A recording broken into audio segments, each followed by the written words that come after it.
আসসালামু আলাইকুম। সহজ এবং মজাদার রান্নার ইউটিউব কুকিং চ্যানেল গৃহসুখনে আপনাদের সকলকে স্বাগত জানাচ্ছি। আমি আফরোজা।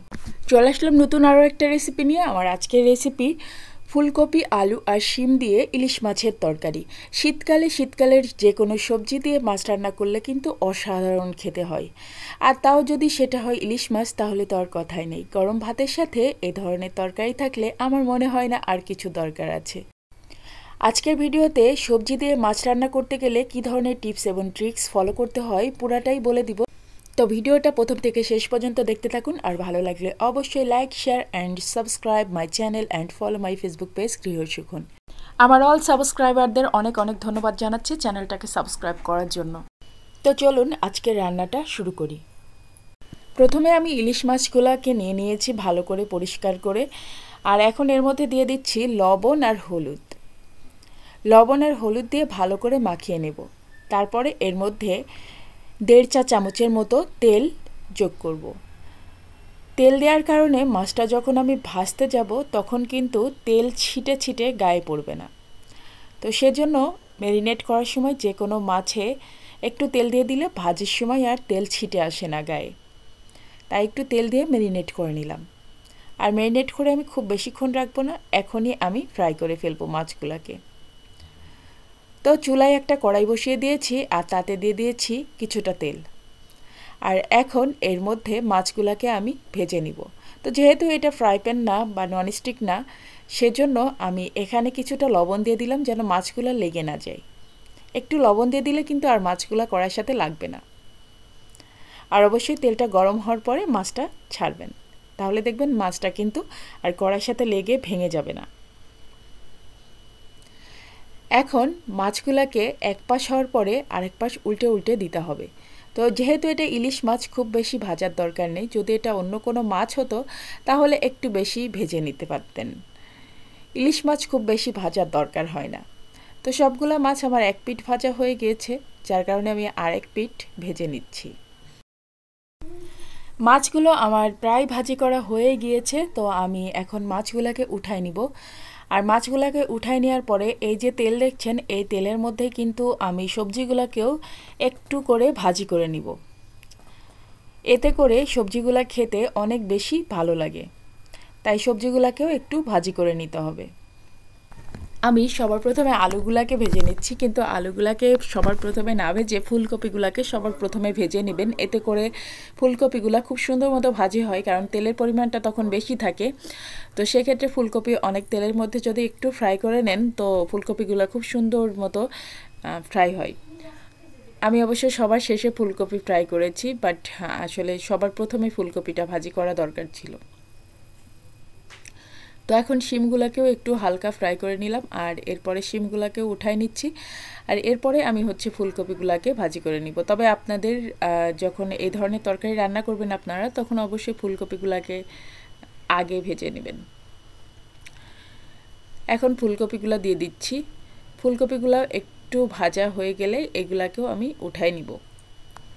জাস্ট হালকা একটু টেলে নিচ্ছি প্রতিটা সবজি। এখন ফুলকপিটা একটু নেড়ে চেড়ে ভাজি করে নিতে হবে। তো দেখতে পাচ্ছেন ফুলকপি দেওয়ার পরে কিন্তু তেলটা একেবারে কমে গেছে। তো সবার প্রথমে ফুলকপি ভাজলে সবচেয়ে ভালো, অনেক তেলে ফুলকপিটা সুন্দর করে একটু টেলে নেওয়া যায় মাছ ভাজির পরপরই। তো এখন আমি আরও একটু তেল দিলাম, আর এর মধ্যে দিয়ে দিলাম পেঁয়াজ বাটা। এর মধ্যে প্রায় হাফ কাপের মতো পেঁয়াজ বাটা দিয়েছি। আর পেঁয়াজ বাটা দেওয়ার পরে পেঁয়াজ বাটাটা খুব ভালো করে ফ্রাই করে নিতে হবে। এই যে দেখেন, বেশ কিছুক্ষণ আমি পেঁয়াজ বাটাটা নেড়ে চেড়ে ফ্রাই করে নিয়েছি। আর এখন এর মধ্যে দিয়ে দিলাম 1 চা চামচ জিরা বাটা। আর একটু পানি দিয়ে দিলাম, যেহেতু শুকনা মশলাগুলো এখন দিব, হলুদ মরিচ, সেজন্য একটু পানি দিয়ে দিলাম। মরিচের গুঁড়া 1 চা চামচ দিয়েছি, আর হলুদের গুঁড়া হাফ চা চামচ দিয়েছি। মরিচ আপনারা আপনাদের স্বাদ অনুসারে দিবেন। আমি এখানে আমার টেস্ট অনুসারে মরিচের গুঁড়াটা দিয়েছি। এখন এই মশলাটাকে ভালো করে কষিয়ে নিতে হবে। এই মশলাটা কখন কষানো হবে সেটা বুঝতে হলে, যখন দেখবেন মশলাটার উপরে এরকম তেল ভেসে উঠেছে, তখন বুঝবেন যে মশলাটা খুব সুন্দর মতো কষানো হয়ে গিয়েছে। দেখেন মশলাটা কিন্তু খুব সুন্দর মতো কষানো হয়ে গিয়েছে। আর এখন এর মধ্যে আমি ভেজে রাখা সেই সবজিগুলো দিয়ে দেব। এখন এই মশলাটার সাথে এই সবজিগুলোকে খুব ভালো মতো কষিয়ে নিতে হবে। এটা হচ্ছে সবচেয়ে গুরুত্বপূর্ণ ব্যাপার তরকারি টেস্ট হওয়ার জন্য। তরকারি টেস্ট হওয়ার জন্য যে কোনো সবজি দিয়ে তরকারি রান্না করতে গেলে এভাবে মশলাটার সাথে মানে কষানো মশলার সাথে সবজিগুলোকে আবারও নতুন করে কষিয়ে নিতে হয়, এতে করে তরকারির টেস্টটা খুব ভালো আসে। তো আমি কিছুক্ষণ কষিয়ে নিয়েছি আর এখন এর মধ্যে দিয়ে দিব পানি। সবজিটা সিদ্ধ হতে যতটুকু পানি লাগবে আর একটু ঝোল থাকবে সেই অনুসারে আমি পানি দিয়ে দিব। আপনারা যতটুকু ঝোল রাখতে চান সেই অনুসারে পানি দিবেন। তো আমি পানি দিয়ে দিলাম, এখানে প্রায় 4 কাপের মতো পানি দিয়েছি, মেজারমেন্ট কাপের 4 কাপ। এখন তরকারিটা দেখছেন যে বলক এসে গেছে আর এই অবস্থায় ভাজি মাছগুলো দিয়ে দিচ্ছি। তরকারিটা যখন বলক আসবে তখনই মাছগুলো দিবেন, তার আগে দিবেন না। ফুলকপিটাও বেশ খানিকটা সিদ্ধ হয়ে গিয়েছে আর এখন মাছ দেওয়ার পরে আরও কিছুক্ষণ আমি রান্না করে নিব।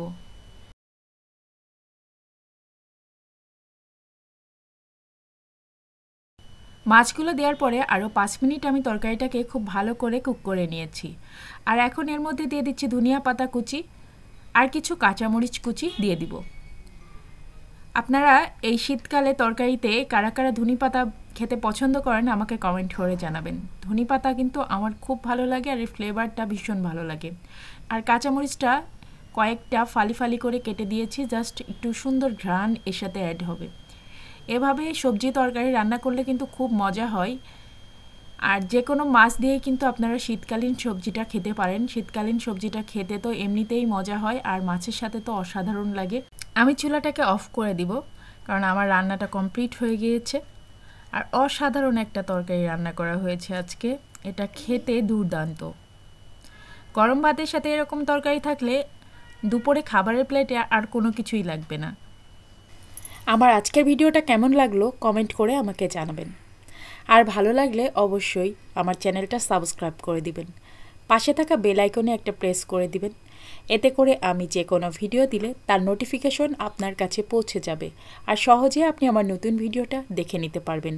আর যারা ফেসবুক পেজ থেকে দেখছেন তারা অবশ্যই পেজটাকে ফলো করে দিবেন, তাহলে আমি নতুন কোনো ভিডিও দিলে তার নোটিফিকেশন আপনার কাছে পৌঁছে যাবে আর সহজে আপনি আমার নতুন ভিডিওটা দেখে নিতে পারবেন।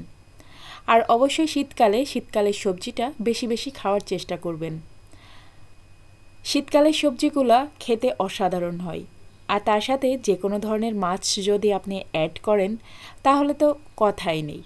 আর গরম গরম ভাতের সাথে এ ধরনের সবজি মাছের তরকারি অনেক ভালো লাগে। আর যেহেতু আমরা বাঙালি, মাছে ভাতে বাঙালি, তাই মাছের তরকারি হলে তো আমাদের আর কোনো কথাই নেই।